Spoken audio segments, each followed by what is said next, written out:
In the beginning, God created the heavens and the earth. Now the earth was formless and empty. Darkness was over the surface of the deep, and the Spirit of God was hovering over the waters. And God said, "Let there be light." And there was light.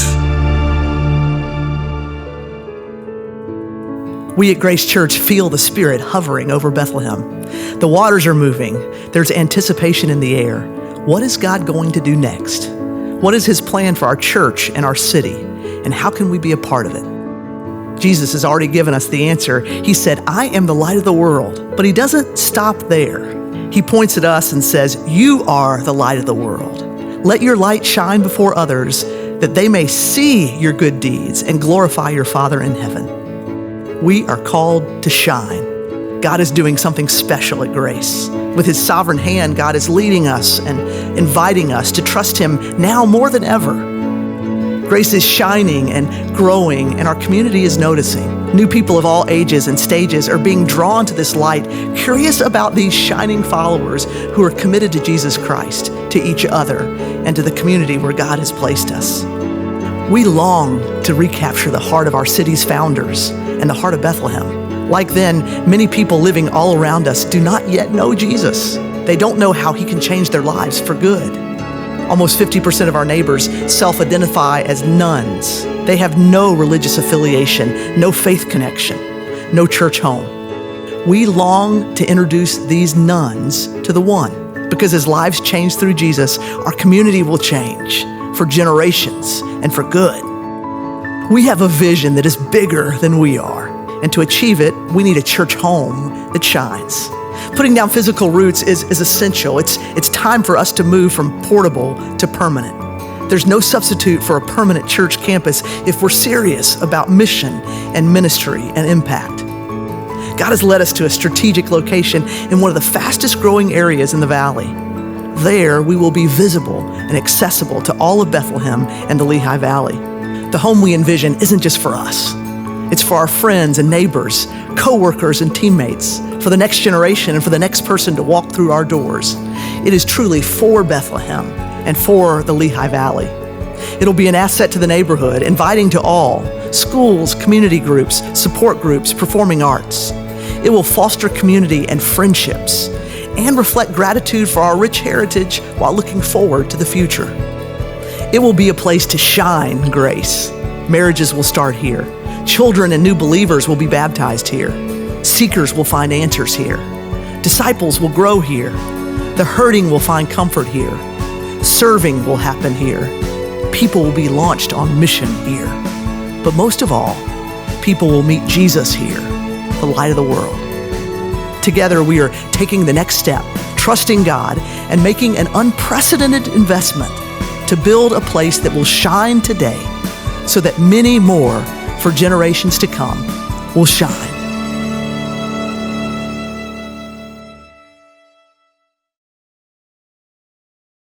To shine, we've been praying and we've been dreaming and planning and asking God to lead us for over 2 years. And I want to say again what you know is true.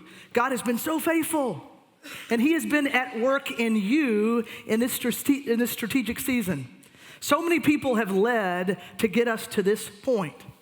Your session, your trustees, your deacons, your master planning committee, your property acquisition team, your capital campaign committee, and all of you by your generous giving and serving and leading.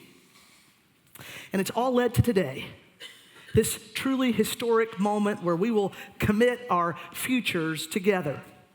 You know, I've never been a part of a church that felt so close and so connected and so poised for our future. And there's a good reason for that. It's almost like we had a baby together, and it's a really big baby, baby Grace.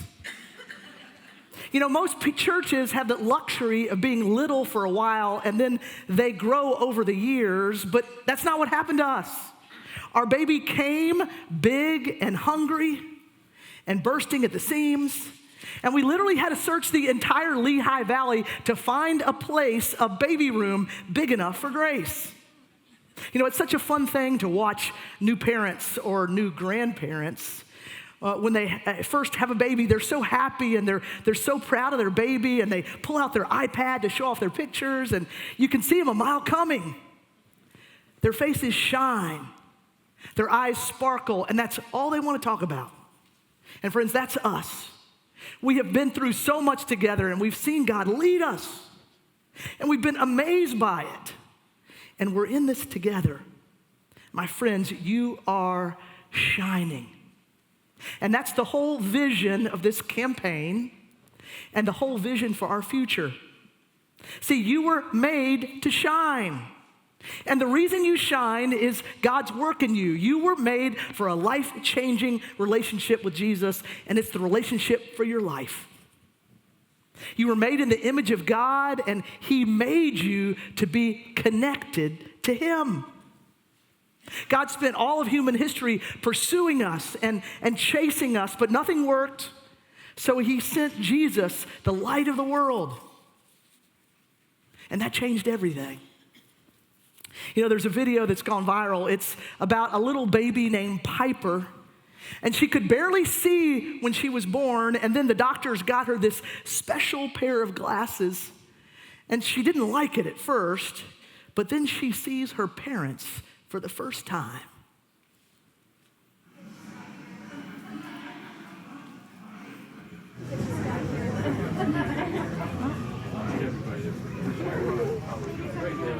Hi.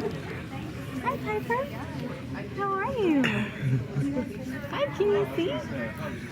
Can you see? Yeah. Hi, honey. Piper, hi. Hi, honey. Can you see? I think she can. Hi, babe. You look so cute. Hey. See, Jesus came so we could see. Jesus came so we could be. Jesus came so we could live the life that He dreams for us to live. We talked about it last week. Jesus is the light of the world, and you can't get the life without the light. Grace Church, we are a group of imperfect people who found the life that comes when people say yes to Jesus. When they make Jesus the center of their life. When they make Jesus the reason for being. Jesus said, I am the light of the world, but He didn't stop there. He then says, once you know me, you are the light of the world. Here's the way He put it in His most famous sermon from the Sermon on the Mount in Matthew. Let's say it together, actually. They're going to bring that up. Let's say it together. Ready? You are the light of the world. A town built on a hill cannot be hidden. Neither do people light a lamp and put it under a bowl. Instead, they put it on its stand, and it gives light to everyone in the house. In the same way, let your light shine before others, that they may see your good deeds and glorify your Father in heaven. Man, there's so much packed into those verses that Jesus gives us, so much practical stuff. First of all, without light, everything's dark, and darkness is so easy to find. People get shot. Homeless people had to sleep in the cold last night. Schools don't have enough resources. Children are abused and get trafficked. There is darkness. We see it, and we know it, far from us and close to us. But Jesus says, you are the light of the world. Friends, you have His light, and He wants you to share it. You shouldn't hide your light. If you are a Jesus follower, that's just what you do. You light up the world. And you don't just light up when you come to church. That's not enough. You light up the school you go to. You light up the office you work at. You light up the gym where you work out. You can't help it because you've given your life to the light of the world, and the light is in you. You are the light of the world. You know, one Sunday last year, I came to church with 2 different shoes on. I mean, no one really noticed, and I didn't point it out to you. I was not making a fashion statement. It was one navy shoe and one black shoe. Now, I suspect you know how that happened. I went into my very dark closet and picked up my shoes. See, light makes you see things right. You see what's good and what's wrong in the world. And Jesus in you can shine a lot on the wrong in the world and can light up the dark in the world. You are the light of the world. But your light has a purpose. That's the part I read. Jesus says, let your light so shine before others that they see your good deeds. Actually, in Greek, the word for good is better translated beautiful. Let your light so shine before others that they see your beautiful deeds and glorify your Father in heaven. Friends, God made you to shine the light of Jesus in every place that you go. And all of us doing that, when that happens, people will be drawn to grace. People will be drawn to Jesus. See, people may say, I don't really believe what they believe, but look how they live in our city. They're so involved. They really love people. They do so many things. I don't know what our city would be without them. I wonder who the Jesus is that they follow. That's shining. You know, one of the most exciting things about being your pastor is seeing you shine in the places where you live your life. The last couple of weeks, we've been asking our kids and our students to tell us the ways that they shine, and here are some of their answers. Here they are. I shine by, I help my mom. Love that. Yes, that's a good way to shine, kids. Next one. I shine, I love this. It's just 2 people loving each other. I shine by loving people. Next one. I shine by playing my trumpet. All right, I love that. Yes. I shine by going to school. I love that, right? Wherever you go, you shine. I shine by being fully me, living out all the unique ways God has created me. Oh man, if we could all figure that out. A little child will lead them, right? I shine by telling people about Jesus. One more. I shine by learning about God so I can tell others about Jesus. As your pastor, I'm praying that you will find the ways that you and only you can shine. See, you just don't shine for yourself, you shine for the world, and each of you has unique experiences and passions and gifts that are only yours because God gave them to you. And here at Grace, we want to encourage each other to grow brighter and to shine in the ways that God made us to shine.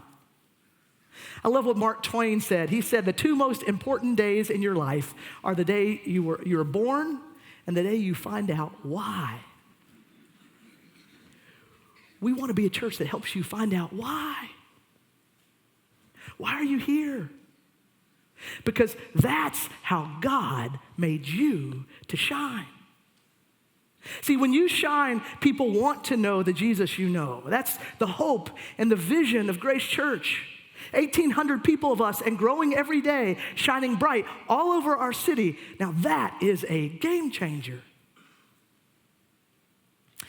Today we're going to make our commitments to shine the love of Jesus Christ into the Lehigh Valley for generations to come. Your gifts are a commitment to build shining people and a shining campus with worship spaces and community spaces and next generation spaces and fellowship spaces and mission spaces and a memorial garden. And in those places, People are going to have all sorts of experiences to help them take steps towards Jesus, the light of the world. They're going to have their questions answered. They're going to realize that when you're part of a Christian community, you're cared for. They're going to realize that they have gifts that they need to use for God's glory. So many things will happen as people take steps towards Jesus on that place, in that space. But most important, people will meet Jesus there, because your shining light is going to draw people to that place. And then they're going to want to meet the Jesus that you know. Our gifts will give us a place to invite people in the Lehigh Valley for generations to find and follow Jesus. And our gifts will build a place where we can all find our unique places to shine. You know, in a real sense, today, we are making a once-in-a-lifetime, long-term investment. And I want to talk for just a minute about the investment that you and I are making today. You know, Jesus gave some really good investment advice, some good strategy in one of his most known parables. Here's the beginning of it. It will be like a man going on a journey who called his servants and entrusted to them his property. To one he gave 5 talents, to another 2, to another 1, to each according to his ability. Then he went away. He who had received the 5 talents went at once and traded with them, and he made 5 talents more. So also he who had the 2 talents made 2 talents more. But he who had received the 1 talent went and dug in the ground and hid his master's money. So the cliff notes are this. The man in the parable is God. All the parables about the kingdom always have a God figure, always have a people figure. So the man in the parable is God. The servants, that's us. And Jesus is trying to teach us about money and how it matters if we are his followers. In fact, Jesus talks a lot about money. We don't like to talk about it, but Jesus did. And here's why. He knew that we would want to trust him with lots of the parts of our life, our health and our marriage and even our kids. But Jesus knew that money would be the hardest. He knew that we would be quick to give our hearts to Jesus, but a whole lot slower to give our money to Jesus. But here's the deal. Jesus starts with a mic drop. He tells us, your money, it isn't even yours. He says, to the one, the man gave 5. To another, the man gave 2. To another, the man gave 1. Jesus is saying God gives and we get. 100% is God's and 0% is ours. Jesus is trying to say everything you have comes from God. Even if you earned it all, God gave you what you have to earn it. He's the giver. But your role isn't passive. Jesus says you're a manager. You are an investor. Andy Stanley has some very helpful thoughts on this passage. It really isn't how much you have, it's really what you do with it. I bet you know a lot of good investors, a lot of generous people. Some who have a lot and some who have a middle and some who have a little. But all of them are generous with their stuff and their money and their house. And how they manage and invest their money shows a lot about who they are and whose they are. They're servants to the master. The question is, what are you doing with what you've been given? Andy gave a challenge to people who get what Jesus is saying, people who follow Jesus. He said this, he said, you should be knowing where your master's money is going. You know, all of us should be intentional about our investing because God gave it to us, and because eventually the master comes back. Here's the rest of that story. After a long time, the master of those servants returned and settled accounts with them. See, Jesus is watching how we invest.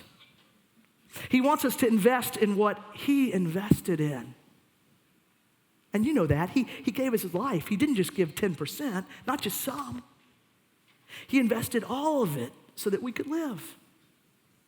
And can you imagine how pleased he will be when we invest it in what he invested in? The theologian Dallas Willard, who's now with the Lord, he says it's okay to be concerned about how our money is going to work for us over the next 20 years. But we should also be asking how our money is going to be working in 400 years. The commitments we're making today and that we give over the next 3 years are an investment. They're an investment in people knowing the Jesus we love, not just today, but literally for generations to come. When we're not the ones sitting in the pew anymore. They're an investment that recaptures the heart of the founders of Bethlehem.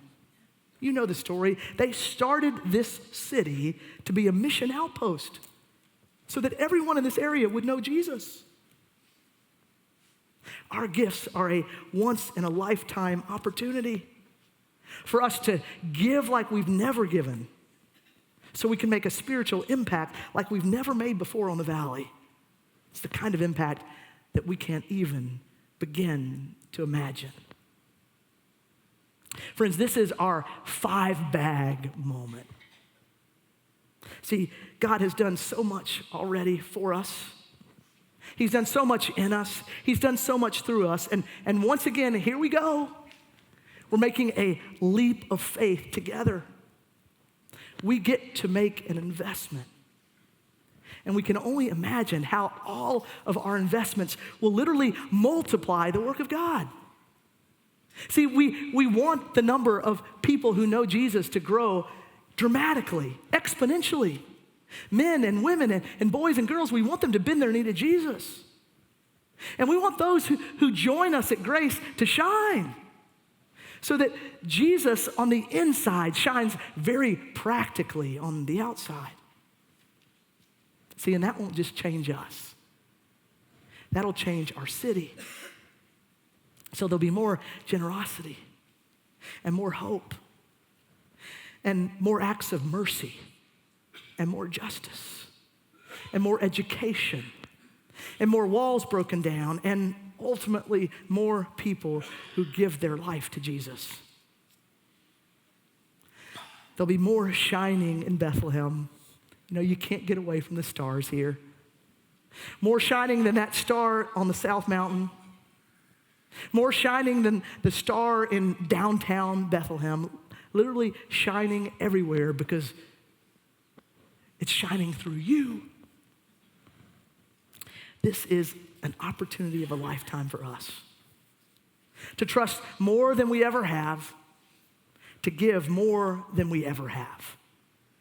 It's an opportunity, my friends, for us to shine. Let's pray together. God, we are humbled by the privilege of being a part of what you're doing right in front of our very eyes. So we pause for a moment and we ask you to hear our silent prayers for our church, for our baby Grace that you've entrusted us with. Hear our prayers.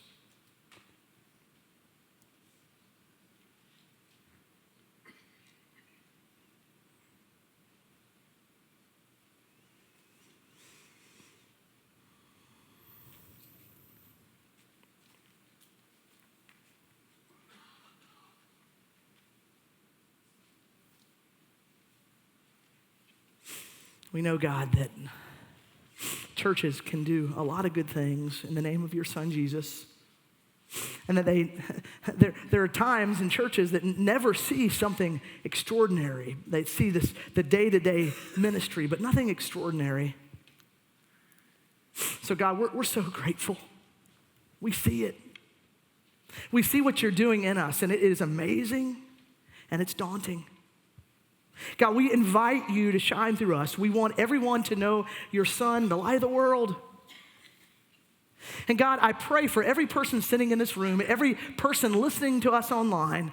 God, I pray that you would shine through them. I thank you for the work you're doing in their life. And God, we'd be bold to pray that more and more people would know you as we leave this place today, this week, over the years, over the generations, that many, many more would come to know you through a shining congregation that started meeting in a Catholic high school. God, we dedicate ourselves again to you. We thank you for this incredible privilege of getting to invest in what you have given us. We get to invest the dollars that you've given us in your work. What an amazing thing. We're praying, God, that in these moments, that you would do more than we can ask or imagine. And we pray it all in Jesus' name. Amen.